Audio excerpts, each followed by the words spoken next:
Since the dawn of the nuclear age in the 1940s, global stability has rested on a certain set of assumptions. Most of the world's nuclear capability was split between the US and Russia, and the umbrella of American protection meant that its allies didn't have to develop nukes of their own. That appears to be changing. President Trump has famously been less hawkish about standing up to Russia. Now the European Union is reportedly considering a nuclear deterrent of its own and sharing France's weapons between member countries.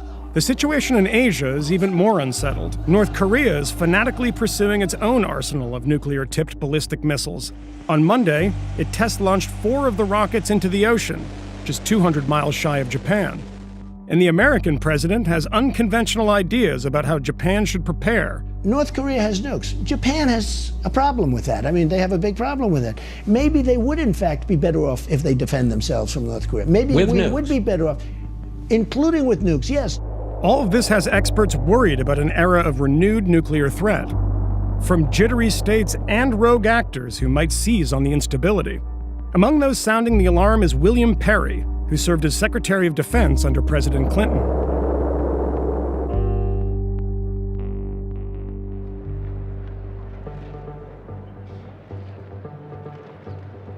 Bill Perry has spent most of his life watching the world prepare for nuclear war, and he thinks we aren't nearly as scared as we should be.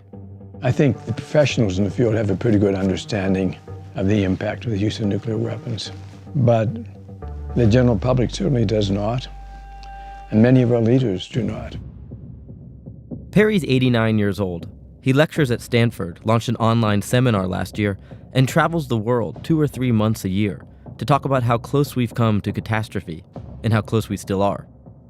He often talks about his nightmare scenario, where a small amount of enriched uranium ends up in the hands of a terrorist group.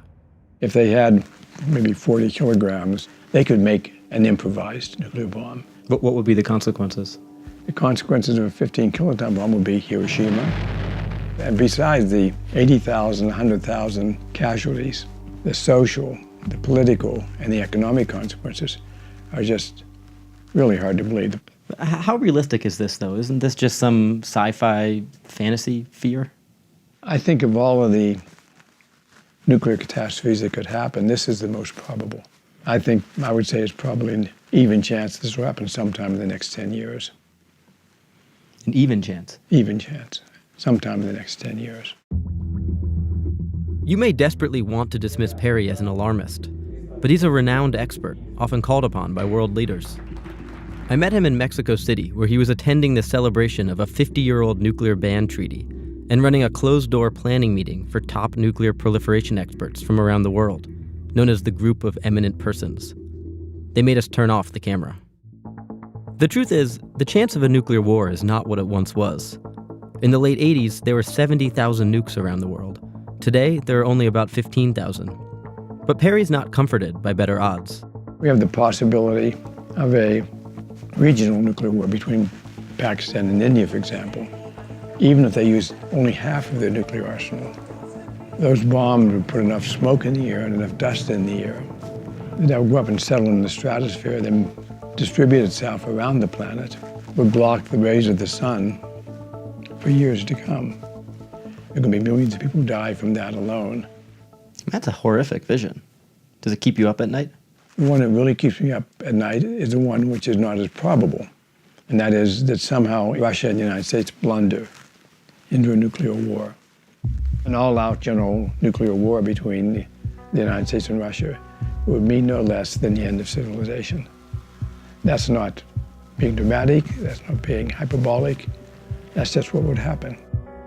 Today, Russia and the US have 90% of the world's remaining nukes, many of them old and prone to error and false alarm.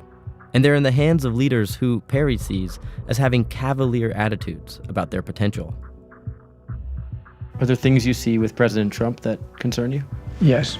I think, unlike President Obama, he doesn't have a clear understanding of what the nuclear issues are and what the nuclear dangers are. Secondly, I think he's demonstrated an impulsive temperament. The first of them is solvable. We can learn more if he cares to do it. The temperament issue, I'm afraid, is just there. And that's why, at the age of almost 90, you're here in Mexico City and not on a golf course. Exactly right. One person can only do so much, and I think I do more than most. You can scare us better than most. I can scare you. You deserve to be scared.